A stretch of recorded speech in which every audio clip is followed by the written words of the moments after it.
The Peyton Manning era in Indianapolis left with a whimper, and to be honest with you, if I was an Indianapolis Colts fan, I'm not sure how I'd feel about that. It seems to me as though owner Jim Irsay is really trying to put his mark on this team, almost like he was bored with winning 12 and 13 games every year and all those division titles and Super Bowl title and whatnot.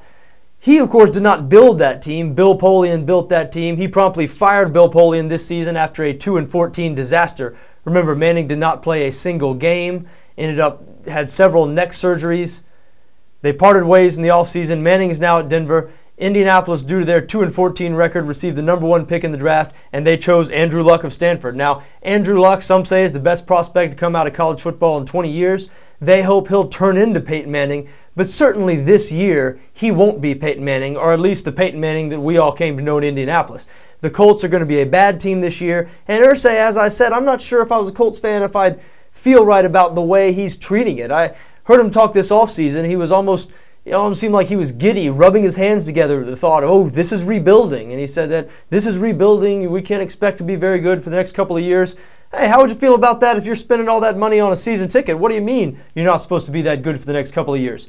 Especially if Peyton Manning turns out to go and have a great career in Denver. Denver did sign him to a 5-year contract, so they think he's healthy enough to play for a long time. If Peyton Manning does big things in Denver and the Colts become the doormat that they were last year and were before Peyton Manning, I think some Indianapolis fans are going to rightfully question just what Irsay was doing in ushering off the greatest player in franchise history, with apologies to John Unitas.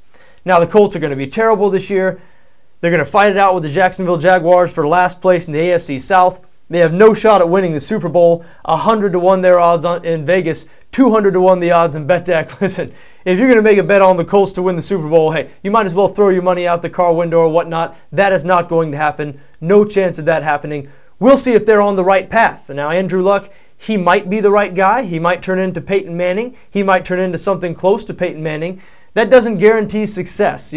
Chuck Pagano's a new coach, brought him over from Baltimore. He's a different type of coach. Indianapolis hasn't had a defensive-minded coach in quite a while. He'll try to instill some toughness in that defense. I mean, the Colts haven't had a good defense. Even when in the glory days when they were winning Super Bowls, they didn't have a good defense. So, new era in Indianapolis, remains to be seen how it's going to work, how much Jim Irsay is going to meddle, how much he's going to let Ryan Grigson, new general manager, and Chuck Pagano, head coach, run things.